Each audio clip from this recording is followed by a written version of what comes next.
Hai naga jirtu nagaa fi jaalalli araarri waaqayyo isiniif haa baay'atu isiniin jecha hunduma keessaniifuu nagaan isiniif haa ta'u. DV lotorii bara 2026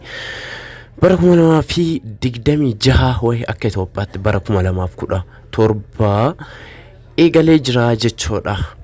DV kana namoonni baay'een keessan qarshii baasuuni akkasuma qarshii baasuudhaan hedduu garaagaraatti guutuu argamtan jechuudha. Taraa warafaarraan kan keefaa osoo guuttatiin fa darbuu dandeettan birrii dhabuu irraan kan kee osoo guutinii darbuu dandeettan jechuudha. Mana keessan teettanii silkii keessaniin akkamitti guuttachuu akka dandeettanii tartiiba isaatiin daqiiqaa dheeraa fi qulqullina gaarii ta'een qabadhee isiniif dhufee jira. Hamma dhumaatti viidiyoo kana laaluudhaani wajjin adeemna jechuudha. Kanaafi DV silkii keessan qofaa fayyadamuuni mana kompiitara dhaquun isin hin barbaachisu. Silkii keessan fayyadamuu qofaan akkamitti akka manatti guuttachuu dandeettan kaardii birrii way daqiiqaa 2-3 daqiiqaa 5 ol isinitti fudhatu jechuudha. Kanaafi mee akkamitti akka guutuu dandeenyu silkii keenya qofaani wajjin ilaallaa jechuudha. Kanaafi hamma dhumaatti na wajjin ta'a viidiyoo kana laayikii fi akkasuma sheer gochuun na wajjin ta'a na jajjabeessaa isiniin jedha. Jalqaba akkuma iddoo kana dhufneeni jechuudha. Iddoo kana erga seenneetiin booda el gubbaa kana dhufnaa jechuudha. Ol gubbaa kana dhufnaa jechuudha. Iddoo xiyyaan isinitti mul'isu sana iddoo san tuqxu jechuudha. Tokkoof erga isa tuqxaniin booda as gadi jalatti isinii fidaa jechuudha. Erga gadi jalatti iddoo kanatti deeskitooppii saayitii iddoo isiniin jedhu san erga inni isinitti agarsiise iddoo sana al tokkoof raayitii godhattu jechuudha. Yeroo sana iskiriiniin silkichaa ni diqqaataa jechuudha. Kun kanatti akka barbaaddan achi ooftanii ol ooftanii gad deebisuu dandeettu jechuudha. Ergasiin booda erga kanatti isinii fidee zoom gochuudhaan xiqqoo akkatti ofitti dhiyeessitaniiti. Iddoo bakka duwwaa kana hin jira. Iddoo bakka duwwaa sanatti koodii gubbaa irratti isinii mul'atu jira jechuudha. Koodii bakka duwwaa kanarraa kunoo isa kana jechuudha. Iddoo amma sarreessin koodii dhoksaa achi keessatti mul'atu sana iddoo duwwaa kanatti barreessitu jechuudha. Iddoo duwwaa amma isinitti mul'atu kanatti barreessitu jechuudha.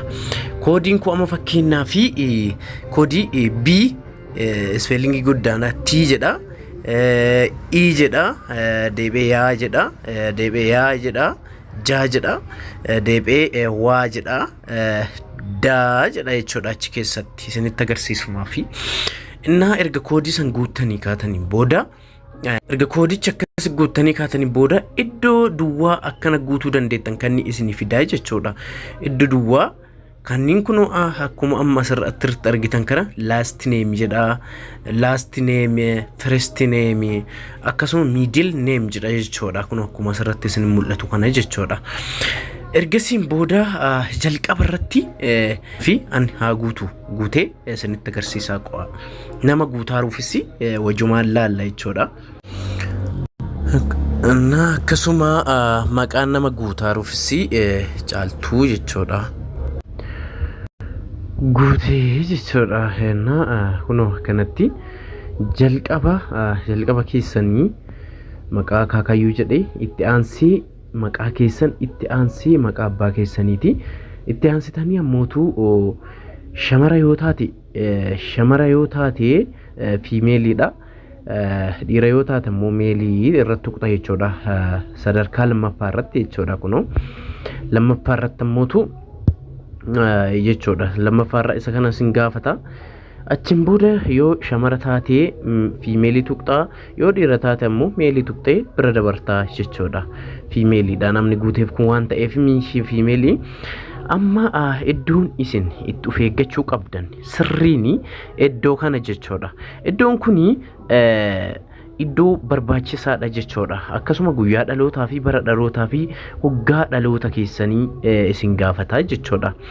Innaa iddoo kanatti yeroo guuttanii garuu warroonni ID qabdan jechuudha mattaawqaa qabdanii mattaawqaan guutuu dandeettani warri paaspoortii qabdanii paaspoortii irra guutachuu dandeettu jechuudha maaliif kan paaspoortii qabdani osoo paaspoortii irra guutaniiti baay'ee gaarii ta'a jechuudha maaliif akka faranjootaatti guutuu qabna waan ta'eef bara dhaloota keessanillee akka faranjootaatti bara hundumaa jechuudha akka faranjoota guutuu qabdan jechuudha nama paaspoortii irra waan guutaa jiruufi maqaa paaspoortii irra jiruu fi bara dhaloota ishee paaspoortii irra jiru guutaa jechoodha.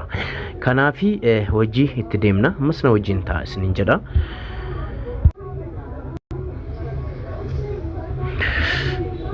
Kuno guutii jechoodha. Guyyaa dhalootaa fi guyyaa dhalootaa ishee jinjee dhalootaa ishee guyyaa dhalootaa ishee bara dhalootaa ishee illee amma guutee ka'e jechuudha salphama silkii makeenaan guutuu dandeenya jechuudha steepii sadaffaas xumurre steepii arfaffatti darbina jechuudha steepiin arfaffaanii city is biyya dhaloota ishii jechuudha biyya dhaloota ishii jechuudha biyya dhaloota ishii guutuu qabdanii biyya dhaloota ishee Shaashamannee waan ta'eef Shaashamannee jedhee guutaa isinis Addis Ababaa yoo taatanis Adaamaas taatan godina keessatti dhalatan wayi biyya keessatti dhalatan sana guutuu jechuudha ammaan inni Shaashamannee waan taateef Shaashamannee jedhee guutaafi jechuudha Shaashamannee waan taateef Shaashamannee guuteeraafi Shaashamannee guuteeraaf yoo biyya dhalootaa keessan hin beekne ta'e kan jalaa sanarratti raaytii gootanii bira darbitu jechuudha. Ammas isa shanaffaa irratti darbineerra jechuudha. Shanaffaa akkamii steepii shanaffaa irratti maal guunna kan jedhu waliin ilaallaa jechuudha. Steepii shanaffaanii biyya itti dhalatan jechuun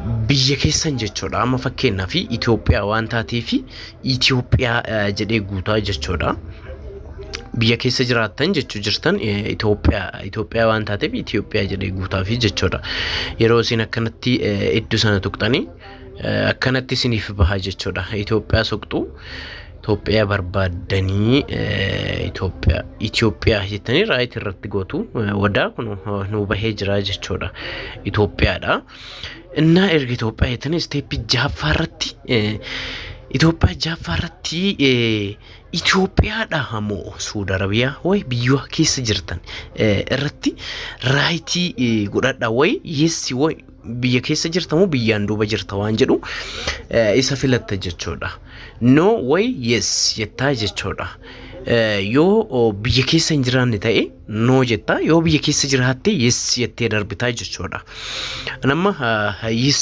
jedhee darbee jira jechuudha yes jedhee darbee jira isinis steepii torbaffaan steepiin torbaffaan kun steepii xinqaaqeedhaan wanta hojjechuu qabdan keessaa hunda caalatti wanta isin barbaachisu keessaa isa tokko jechuudha inni kun steepiin torbaffaanii footoograafii footoo keessan footoo qulqullina qabu akkasuma piikslaabii 600 pilaasii 600 ta'uu qaba jechuudha isa kana mee akkamitti akka suuraa silkii keessaniin manatti kaatanii akkamitti akka hojjechuu dandeettanii hojiin hojjannee bootaa kanatti deebina jechuudha akkamitti akka sirreeffachuu qabdan jechuudha hojiin laallee deebina sa'aatii qusachuudhaaf isiniin jedha waliin laallee dachaanaa itti jechuudha salphamatti telegram channel kiyya keessa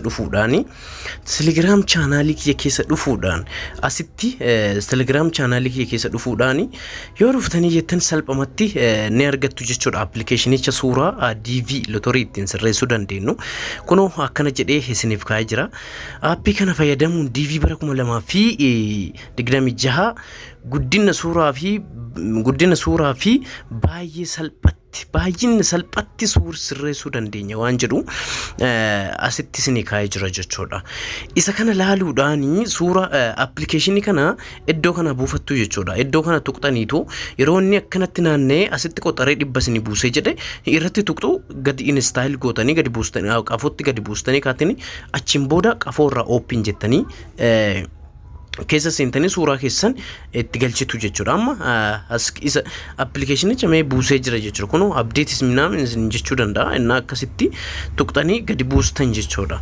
Yeroo isin gara qafootti gadi buustanii akkanatti ooppiin isin jedha jechuudha. Ooppiin jettanii ooppiinii tuqxanii qafu keessa seentu jechuudha suuricha keessa.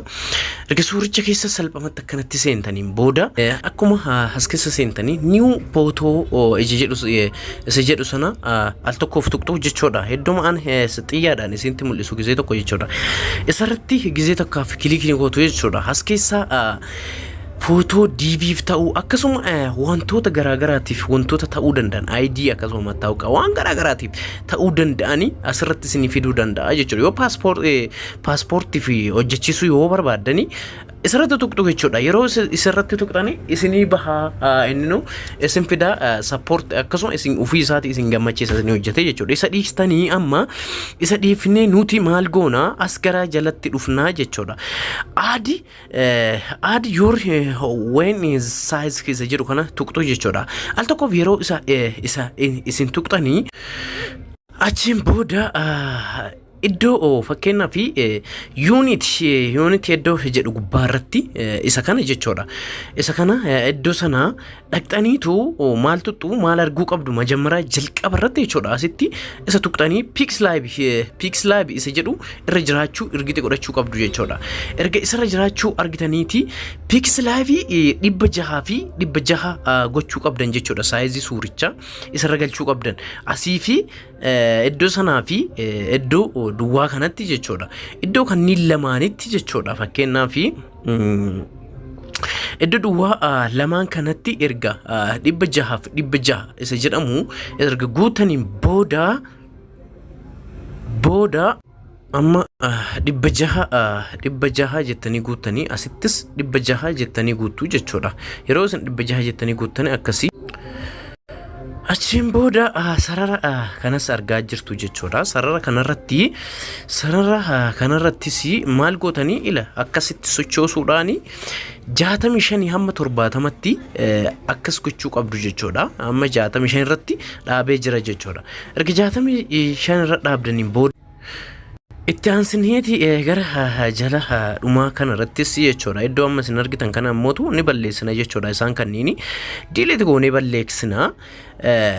Achiin booda iddoo sanatti DV jennee haguunnu irratti haadhiifnu. Ergasiin booda gadi jala kanarratti akkuma argitanii dan iddoo jettu kana jira. Isii sana tuqnee keessaa duubatti deebinaa jechuudha. Yeroo kana akkanatti nuuf fida jechuudha. Yeroo akkanatti nuuf fidu batikikkil sirrii ta'e saayizii sirrii ta'een DV'dhaaf suuraa nuuf qopheessee jira jechuudha. Amma suuraa fiduudhaaf deemna jechuudha.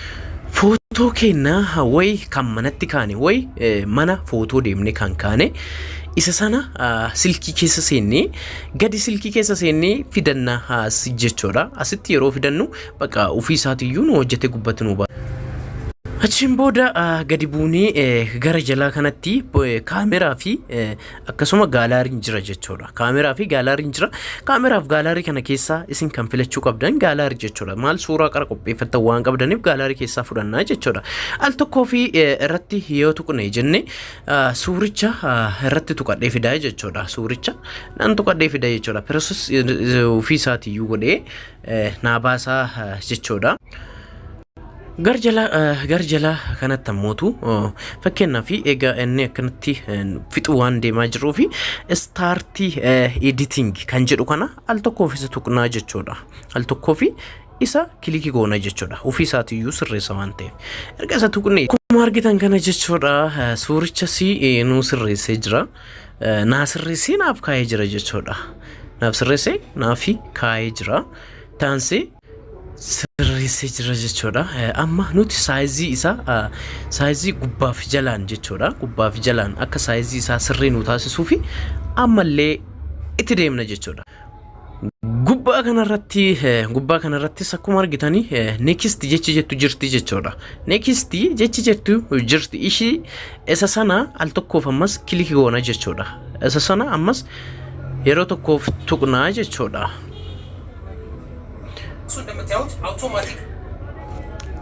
akkuma akkuma amma asirratti argitan kanatti saayizii isaa naa fidee naa sirreessee jira jechuudha. Anamma asirraa wanti isin tuqxan takka illee hin jiru jechuudha. Wanti isin tuqxan takka illee hin jiru jechuudha. Asirratti bakka nu sirratee jira. Amma fakkeenyaaf keessa yoo dabee jedhee bakka goonni makiisan kanuma akkana qabdanuutu sosochoosuudhaani sirreessuu dandeettu jechuudha. Innaa erga fuulli keessan hirgixii ta'ee as seenee jedheen booda jechuudha. Geengoo kana keessa erga seenee ka'een booda maal gootu hin laaltu jechuudha. Sirriitti ilaaluu qabdu jechuudha. Fuulli keessan sirriitti yoo seenee jiraatee akkasuma footoon isin kaatanis baakgiraawundiin isaa adii kana ta'uu qaba. Baakgiraawundii isaa adii ta'uu qaba. Adii ala fudhatama takka illee hin qabu jechuudha. Adii ala fudhatama takka illee hin qabu jechuudha. Baakgiraawundii isaa akkamitti akka adii gochuu dandeettanis viidiyoo lammataatiin waa'ee suuraa bichaan qabatee viidiyoo lammataatiin isinii fidaa jechuudha. Baakgiraawundii isaa adii ta'uu qaba dirqama guutuun dura jechuudha. Suuraa isin kaatan kamiinuu kolfuu fi akkasuma cinatti garaa gamana goruu osoo hin taane suuraa keessan sirreessitanii erga kaataniin booda jalqabuu danda'uu qabdu jechuudha. Ergasiin booda maal goona ammasii gubbaa kanarratti erga akkas xumurtanii gubbaa kanarratti koroppii jedhu sana al tokko humni tuqnaa jechuudha.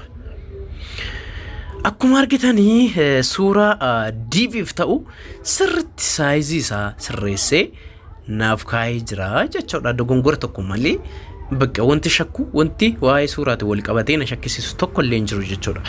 Akkasuma garjala kanneenittis akkuma argitanii yoo barbaadanii kalarii isaa DV'f ta'u yoo barbaadanii garjala kana jira. Yoo kalariin keessan tolee hin jirre bakka kun akkuma asirratti argitan kanneen jechuudha. Sirreessuu dandeettan jalqabuma yoo kalariin DV'f ta'u yoo fuulli keessan yoo dukkanaa'ee yoo jiraate way gaaddidduun garaagaraa yoo isinirra jiraate kunoo kalaroota jalatti isinitti mul'atu kanneeniin sirreeffachuu dandeettu jechuudha. Akkasuma kalaroota baay'eetu jira waan ta'eef isaan sirreeffachuu dandeettu. Itti aansinees ammasii erga kanatti sirreessinee xumurreeti asirratti nekstiin jirti jechuudha. Next jecha jedhu sana tuqna jechuudha al tokkoo fi itti aansinees bakka sirriitti qorrutti godhee nuuf kaa'ee jira. Itti aansinee ammasii seef jecha jedhu gubbaa kanarra jira. Isiisan tuqneeti gara silkitti seefii gadi godhannaa jechuudha. Seef jecha jedhu sana erga tuqne asitti fakkeenyaaf wantoota baakgiraawundiif rakkoo ta'an sirreeffachuu dandeettu minaamin waan jedhee nu gaafatuu fi iddoo kanatti qarshii doolaara garaagaraa nu gaafatuuf nu doolaara illee hin barbaannu waan ta'eef iskip goonee irra darbina ammas asitti jechuudha. Iskip jennee irra darbina jechuudha. Asittis fakkeenyaaf iddoo amma inni itti nu gaafate kanattis jalqaba suuraan keessan isa jalqaba GFPE isa jedhu irra jiraachuusaa beekuu qabdan jechuudha. Iddoo kanatti sammuutu yaa maqaa seef ittiin godha waan seef ittiin godhatanii galchuu qabdan jechuudha. Asitti akkasiin suurota kaawwamuun faana isin jalaan banneef jechuudha.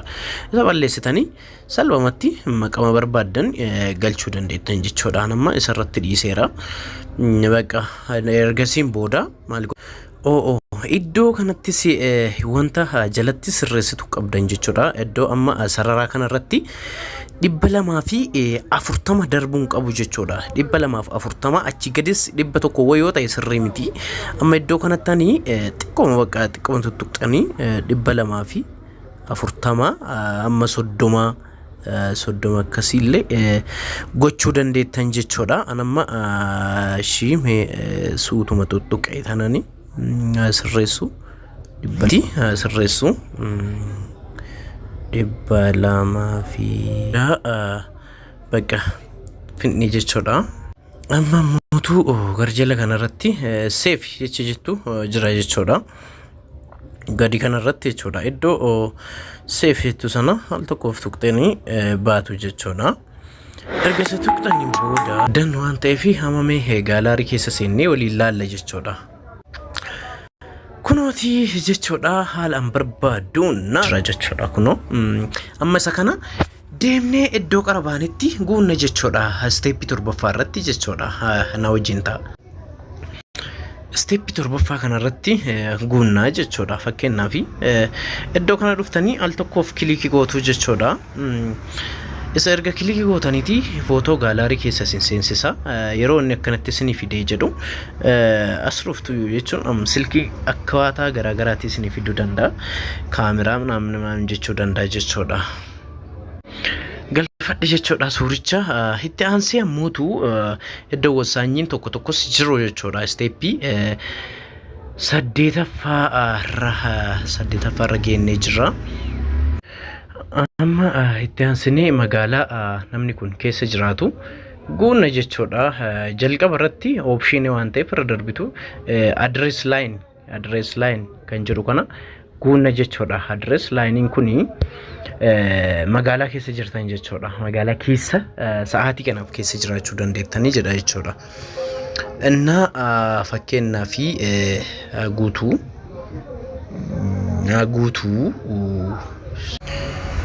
asirra isheenna fakkeenyaa fi iddoo ani isinitti mul'isu kan hundumaa tukuratiin ilaalaa jechuudha. Tukuratiin viidiyoo dhaabsistanii ilaaluu qabdu jechuudha.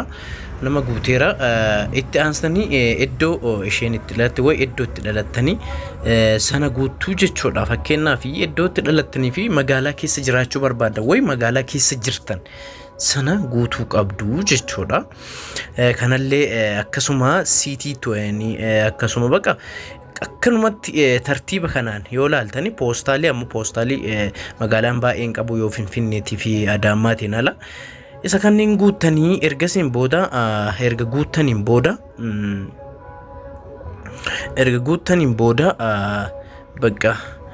guuttaniin booda akkanatti fakkeenyaan guuttanii gaarii gootanii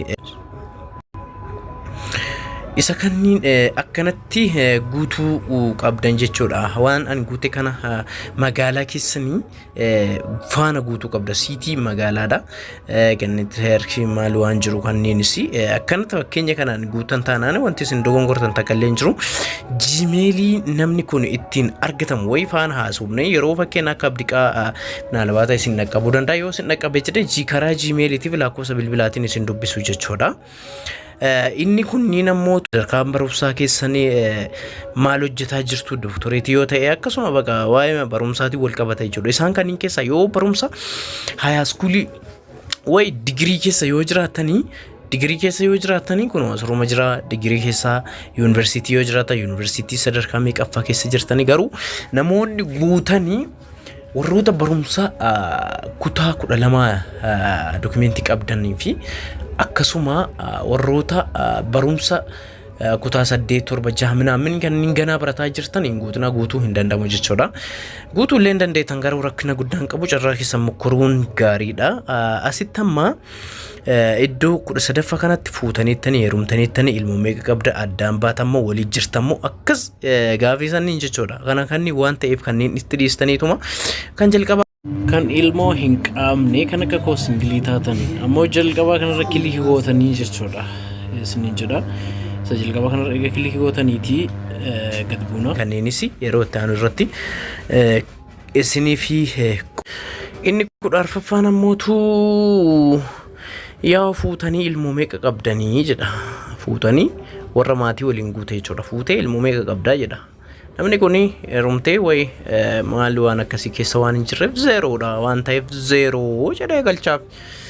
Ergasiin booda erga kanneen xumurtanii cheeki gootanii booda as gar jala kana buutanii saamiitii jettuu jechuudha. Saamiitii kana tuqxanii deemtu jechuudha. Iddoo saamiitii isaan tuqxuu jechuudha. Ergasiin booda akkuma argitanii jechuudha xumuree jira. Go ama fakkeenyaa fi go back to part 1 jedha duuba deebitee waan sirreeffachuu qabdu sirreessuu qabda waan ta'eef jechuudha isa erga maqaa keessanii maqaa keessan maqaa abbaa maqaa kaakayyuu keessanii maqaa keessan maqaa abbaa keessanii shamara ta'uu bara dhalootaa keessan hundumaayyuu erga sirreessitanii laaltanii sirriitti jagatiitiin sirriitti laaluu qabdan jechuudha. Erga laaltaniin booda fixanii yoo wanti hundumtuu sirrii ta'ee jedhee asis saabimiitii jettu jechuudha. Yeroo saabimiitii jettanii successful isiniif jedha. Yeroo successful akkanatti kunoo bakka successful erganni jedheetii wanti isin qabachuu qabdanii isa kana jechuudha.